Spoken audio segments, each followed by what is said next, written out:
After my passing, my folks signed the organ donation forms, gifting my retinas to their cherished adopted daughter, Lily. Eventually, Lily married my own brother, finally making them a real family. Throughout my life, we were always rivals, and in the end, I was left with nothing but resentment. In this new existence, I chose to prioritize my own happiness, unexpectedly finding a happy ending. I was reborn back to the day Lily moved in with us. Had I been reborn a bit earlier, I might have been able to avert her biological parents' tragedy or even stop my parents from adopting her by any means necessary. But now that she was already part of the family, any drama would be too late. Lily was the daughter of my dad's mentor, a renowned artist who had her later in life and adored her deeply. She displayed remarkable talent in painting, but battled an unknown eye condition that caused her vision to fluctuate, putting her at constant risk of blindness. Her parents sought medical assistance extensively around the globe, but sadly died in an accident, leaving young Lily on her own. Her childhood was so bleak that when my parents first saw her, they decided to treat her as their own, even more treasured than their biological daughter, me. Ella, didn't you always want a sister? From now on, Lily will be your big sister. Are you happy? My parents, love shining in their eyes, looked at me, hoping I would fully embrace this new sister. In my previous life, at 7, I was genuinely happy. I thought I was gaining another family member and was ready to share my love with this sweet-looking girl. Little did I know, Lily was anything but sweet. She didn't want to share my parents' love. She took it all. Ella, we know you're wise beyond your years. Lily isn't strong, and though she's older, we need you to help us care for her. Can you do that? Before I could even answer, Lily's eyes filled with tears. I get it if my younger sister finds it tough to accept me.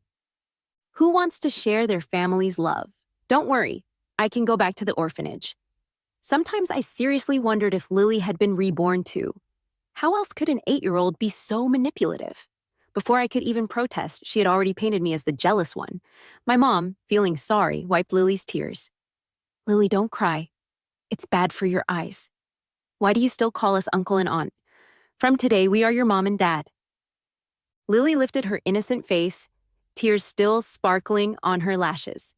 Her look of surprised joy could make anyone feel sorry. I have a mom and dad now. In that moment, they all hugged and cried together, completely excluding me. That was Lily's magic. That night, my parents made us share a room. I lay there, unable to sleep, plotting how to become independent and leave this family. I had learned enough from my past. Once Lily entered our lives, my parents and brother became hers. Late at night, Lily quietly got up. I pretended to sleep, watching her sneak into my parents' room. Daddy, Mommy, it's so dark. My eyes hurt and I'm scared. My parents, blinded by sympathy, didn't even think about how Lily, in an unfamiliar place and with a sudden eye problem, could have found their room so easily. They just held her, tears welling up in their eyes. Lily, don't be scared. We're here. Trembling with fear, Lily snuggled into my mother's arms. Daddy, Mommy, can I really stay here? Says just. Listening made my heart drop. The next second, my dad stormed into my room without waiting for me to explain, pulling me from my pretend sleep. Pulling me from my pretend sleep? What did you say to Lily? Why can't you be mature and let her have this? She's been through so much. Don't be like that. Ella is still young. She'll understand with time. While my mom mouthed words to calm my dad, she was holding Lily tightly, not making any move to defend me. They ended up taking Lily to their room, leaving me outside in my thin pajamas. Mom used to check on me at night to make sure I was asleep, tucking me into bed before leaving. They seemed to forget I was just a 7-year-old girl who feared the dark and cold and needed her parents just as much. Lily pulled this trick often. She'd pretend her eye condition flared up. Then, during my parents' fits of compassion, she'd spread lies about me. Eventually, young me felt threatened. Since Lily came into my parents' eyes, I went from their adorable daughter to the bad girl.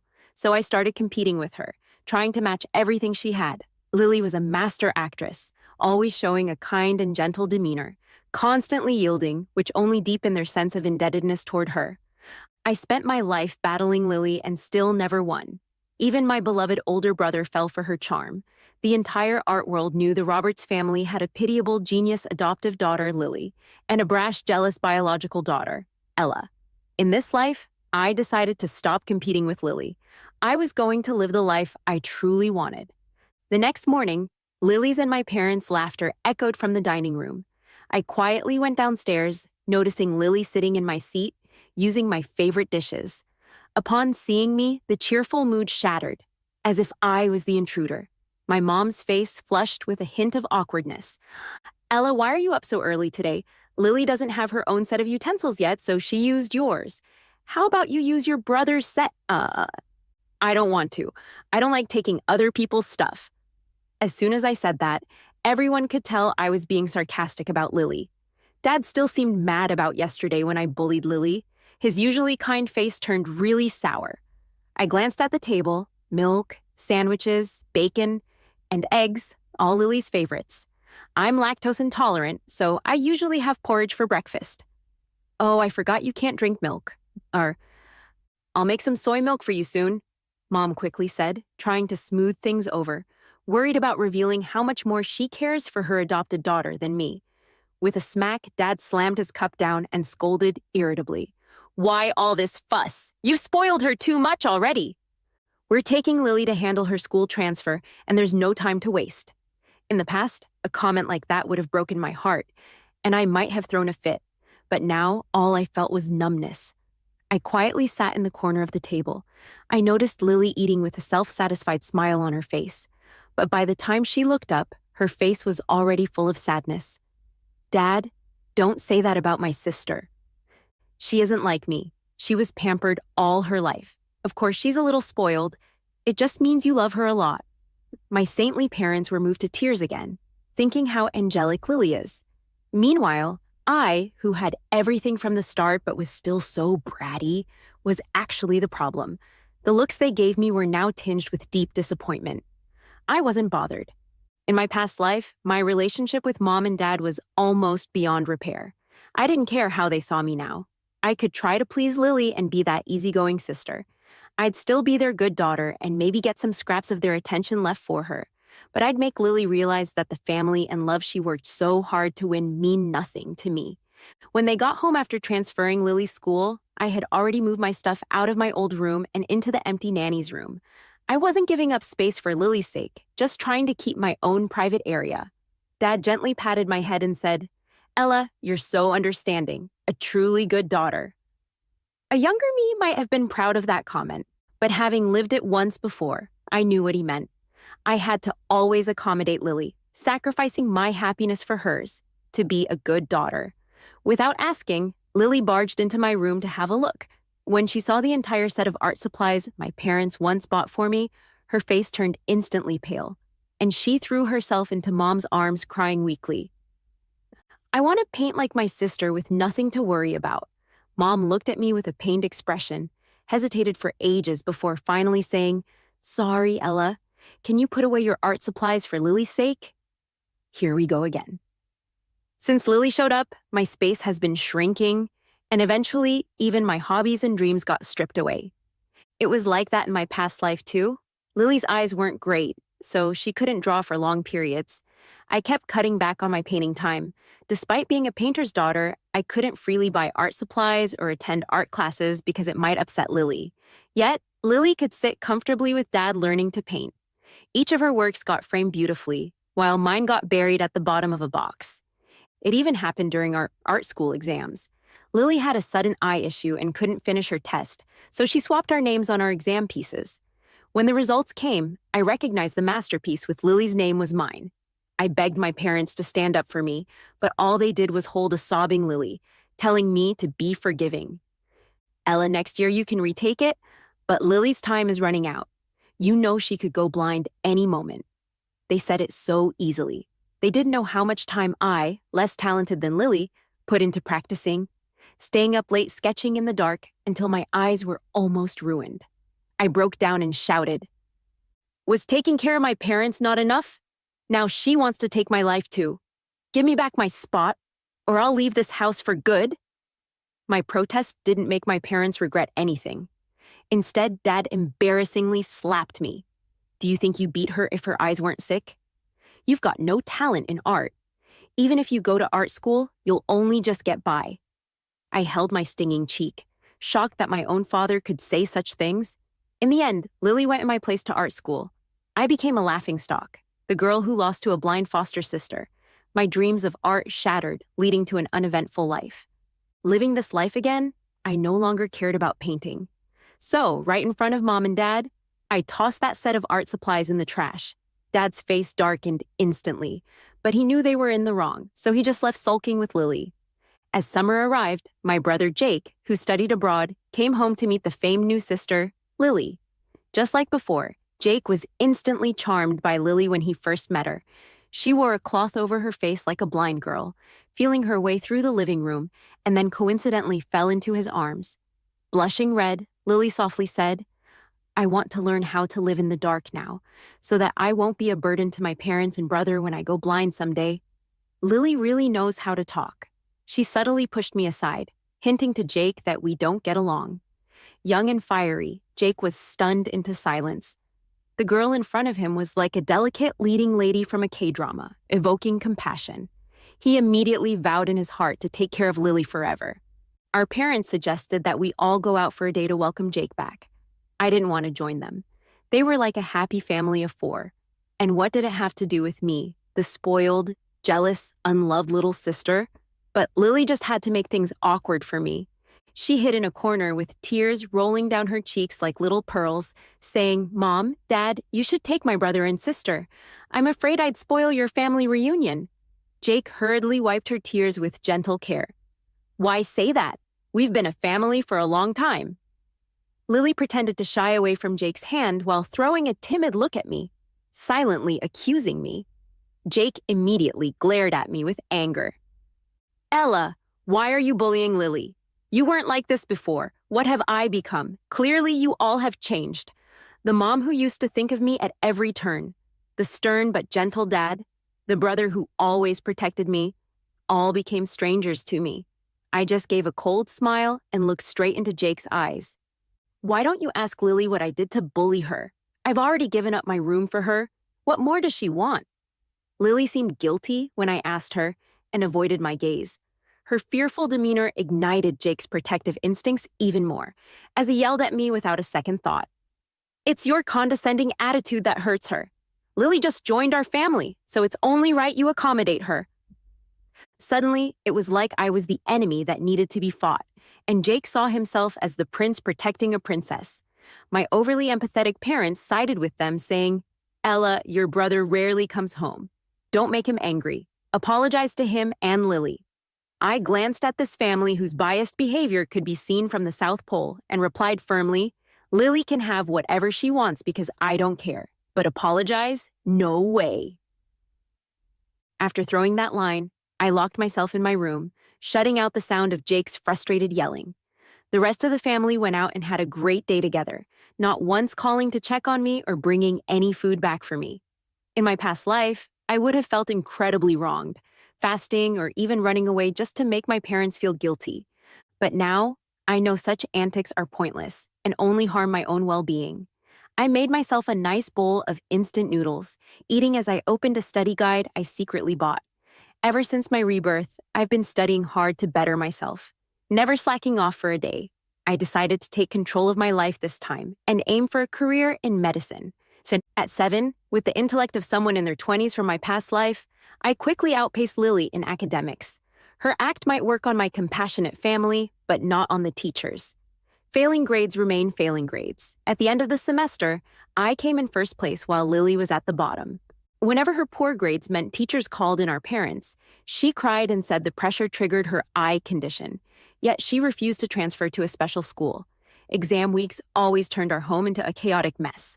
Out of consideration for Lily's feelings, and to prevent any ridicule due to her being adopted, my overly empathetic parents decided to attend both Lily's and my parent-teacher conferences, even if our meetings were scheduled on the same day. My parents couldn't have been unaware that their favoritism caused my classmates to ridicule and bully me, calling me an unloved child. But each time they needed to sacrifice me for Lily, they trot out the same old excuse that I'd heard so much it had worn a groove in my ears. "Lily is in poor health and has had a tough life. Just let her have her way." But it didn't bother me anymore because knowledge was my greatest power. I studied ahead during my free time, and by 12, I had skipped to become the youngest high school student in our city's history. Suddenly, everyone knew about the Roberts family's genius daughter. Dad's phone rang nonstop with calls from high society wanting me to mingle or even get engaged to their children. But to spare Lily's feelings, Dad refused all those networking opportunities, not realizing how beneficial these connections could be for my future. Of course, how could I compare to his sweetheart Lily? When the admission letter came, the principal and a newspaper reporter came to our house with it, but all they were greeted with were my parents hurrying off. Lily couldn't allow me to draw my parents' attention. All she had to do was pretend to have a headache, and my parents rushed her to the hospital, not sparing a moment to greet the principal. Though I had long been disillusioned with my overly empathetic parents, in that moment, I felt a twinge of disappointment and helplessness. The principal looked deep into my eyes and said earnestly, "Our school doesn't have a dormitory, but if you want to stay, you can apply, and I'll arrange it." Her hand on my head was so gentle. It had been a while since I felt any warmth and care from an elder. I couldn't help but let a tear fall in front of the principal. This tear led me to find the two most important people in my life. As the start of school got closer, I couldn't wait to move out of my cold, loveless home and into the dorms. The day I left, Mom and Dad were once again sent to the hospital by Lily. Jake was home for the holidays, but didn't lift a finger to help me pack. He just watched me coldly, saying at last, "Finally, some peace and quiet around here." I loaded my last bag into the taxi without sparing Jake a second glance. The room the principal had set up for me was great. It looked like it had been a teacher's spare apartment, pretty comfy for a single person's place. I spent the whole day cleaning the dorm to make it cozy and then bought a bunch of study materials from a bookstore. Now that I was in high school, things would be harder and I needed to work even more. On the first official day of school, I wasn't surprised when the other students left me out. They heard the principal had bent the rules and set me up in a dorm, so they labeled me as having connections. "Oh wow, look, it's the 12-year-old prodigy. Does the prodigy get scared staying alone in the dorm? Maybe she'll cry for her mom at night. Let her sit by the water cooler. She might need to make some baby formula during breaks." These self-important kids pushed me away because I made them look bad. To a teenager, this stuff could be devastating, but to someone who's lived this before, it was just childish and ridiculous. Even though I was young, I was tall, so I grabbed a seat right in the middle of the classroom. Of course, this triggered more snarky comments. "Wow, must be nice being connected. Even gets to choose her seat in the center. Sitting next to her means the teacher's eye on you all the time. No thanks." Students scattered everywhere, leaving me sitting alone in the middle. I sat up straight, ignoring the snickers, and calmly opened a workbook. Right then, someone pulled out the chair next to me and sat down. A boy with long, graceful hands introduced himself. "Hey, you must be Ella, right? Nice to meet you." "Hey, you must be Ella, right? Nice to meet you. I'm Ryan. Mind if I sit here?" I gave him a quick once-over. He looked like the kind of kid who's naturally popular. "Are you sure?" I asked. "Sitting with me might make them think you're a teacher's pet." Ryan just laughed and leaned in. "Nah, they don't scare me. I'm the principal's son." Now I could see it. He did have some of the principal's features. The principal probably guessed I'd have a rough time fitting in and asked Ryan to keep an eye out for me. Warmth spread through me. Even if it was just to help the principal, I'd get along well with Ryan. After the first weekly test, I shut down the doubters with my standout scores. Pretty soon, folks came to me for help with their studies. What started out as a tough high school life soon became calm and smooth. When the weekend rolled around, the campus was practically empty except for me. I planned to hit the library, but Ryan knocked on my dorm door instead. He and the principal knew I didn't go home on weekends and didn't want me getting lonely. They specially invited me out for lunch. Living with the Roberts family, I'd learned to treasure any small kindness. The caring principal and happy-go-lucky Ryan made me feel warmth like home hadn't in ages. It's true there are people out there who genuinely care. Since day one, I spent every weekend with the principal's family. She said it was great I was dedicated to learning, but warned against being too rigid. As for the Roberts family, they seemed just fine without me. Not even a single call to ask me home. While spending time with the principal's family, I opened up and rediscovered some of the innocence and energy normal for a kid my age. The principal once gently remarked, I always wanted a daughter. I'd be thrilled if you were mine. No one knew how much that touched me. I'd overheard my dad talking to Lily in the past life. Lily, you've got a real talent for art. I wish you were my real daughter. At those memories, tears I'd held back for so long came to my eyes. Ryan flustered, tried to wipe them with his sleeve. Relax, I'm just joking. I'm not kidnapping you or anything, he said, panicking. But the principal picked up on why I was upset and asked about my family. Ryan, hearing Lily's story, was floored. Are you kidding? Your parents totally ignore their amazing real daughter for her. They must be under some spell or something. Come on, she has an eye issue but isn't blind. Why does she always get her way? The principal gave Ryan a playful tap, telling him to watch his words. Then she hugged me like a mom would, gently saying, "From here on, consider yourself my goddaughter. A wonderful kid like you they may not want, but I do." I cried hard in her arms, while Ryan mumbled jokingly, "So, if she's your daughter now, that would make us siblings, huh?" High school turned out to be the most relaxing time of my life. Most summer and winter breaks, I'd stay in the dorms, claiming I was studying. My parents and the Roberts family didn't bother much with me. I heard they spent time shuttling Lily to doctors and making sure she went to all sorts of extra classes, neglecting even the family business at times. Even my allowance got cut. But thanks to reaching financial independence early, I could live comfortably without a penny from them. From a young age, I had an eye for investing in art. But in my past life, Dad and Lily convinced me that mixing art and money was shameful. They talked the talk, but secretly sold art I'd picked and made a profit without ever sharing a dime with me. This time around, I was quick to see through them, so I only trusted my school principal mom to help me invest. Watching the numbers in my bank book grow brought me a sense of peace like never before. Having the ability to support yourself really is the most important thing. This weekend, the principal and Ryan set aside time to take me for a picnic at the nearby park. The principal went to park the car, and Ryan and I went ahead to secure a spot on the lawn. I was excited for the day, but my good mood vanished when I saw the Roberts family heading our way. Lily was clinging to Jake's arm at the front, and following them were the long-lost saintly parents. They saw me, and their bright smiles froze. Lily, upon seeing me, timidly hid behind Jake as if I was going to eat her.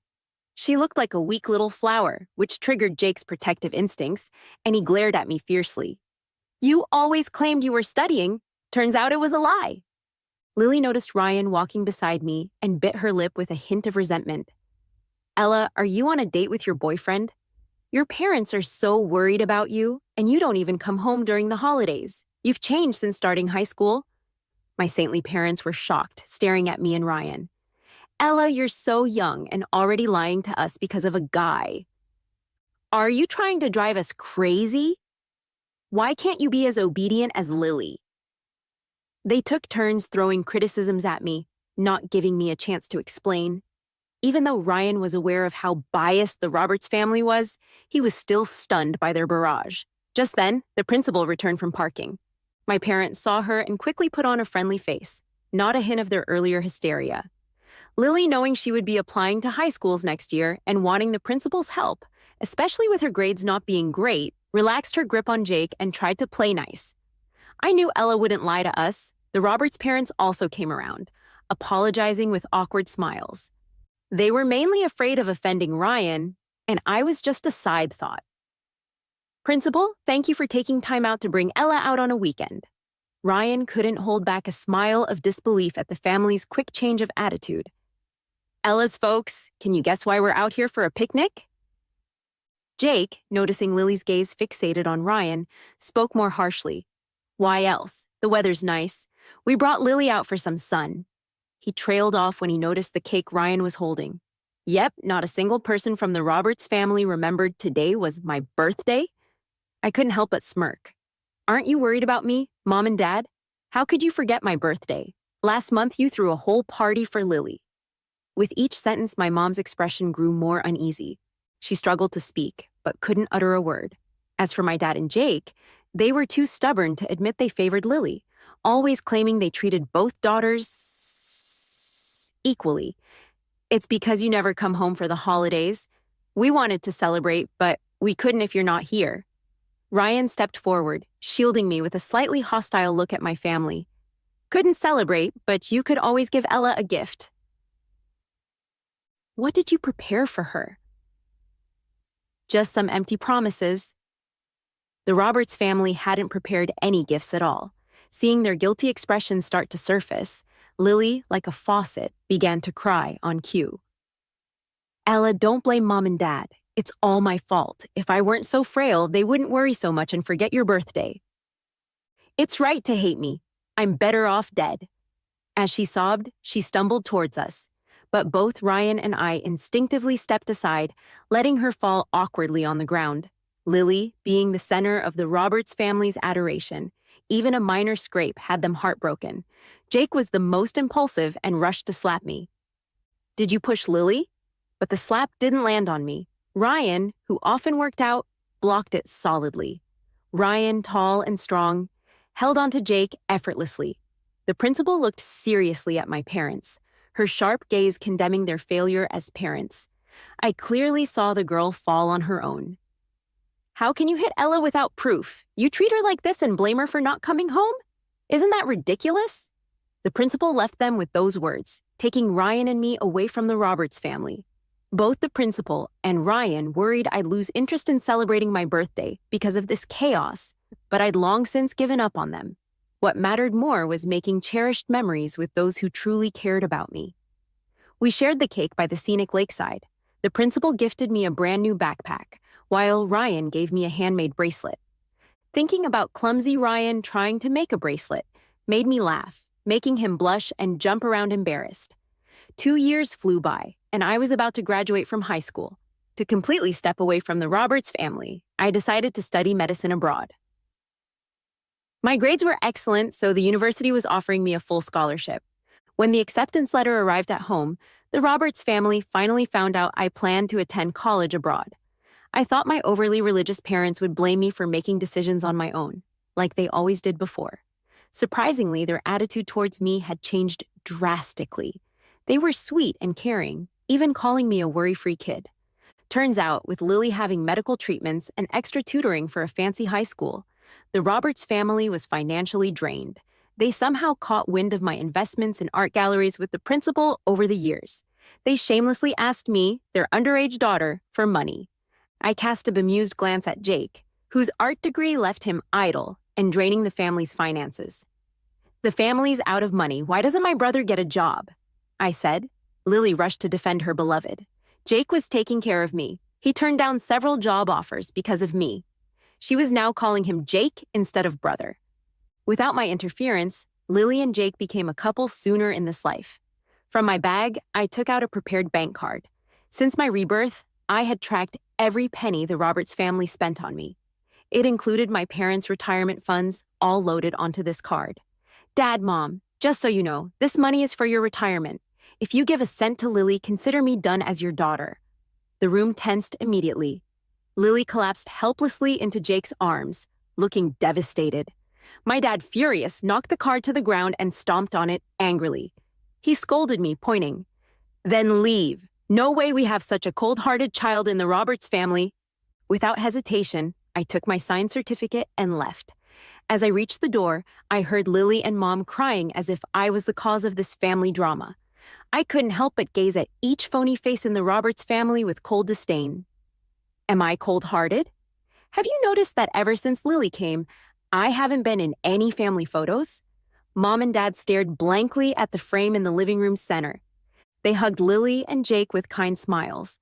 I was left out just as this house had no space for me. Dragging my tired body back to the dorms, interacting with the Roberts family always left me irritated, feeling uneasy. To my surprise, Ryan waited outside my door. He leapt up with excitement but started nervously pacing when our eyes met. Finally, Ryan, a bit embarrassed, waved his acceptance letter. Ella, let's go abroad together. All preparation for going abroad was skillfully handled by the principal. Only she and Ryan truly cared about me.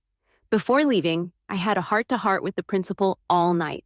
She saw Ryan's special feelings for me, but assured me that regardless of how things went with Ryan, I'd always be her favorite daughter. In college, I had no more ties to the Roberts family, but they seemed to use the bank card just fine.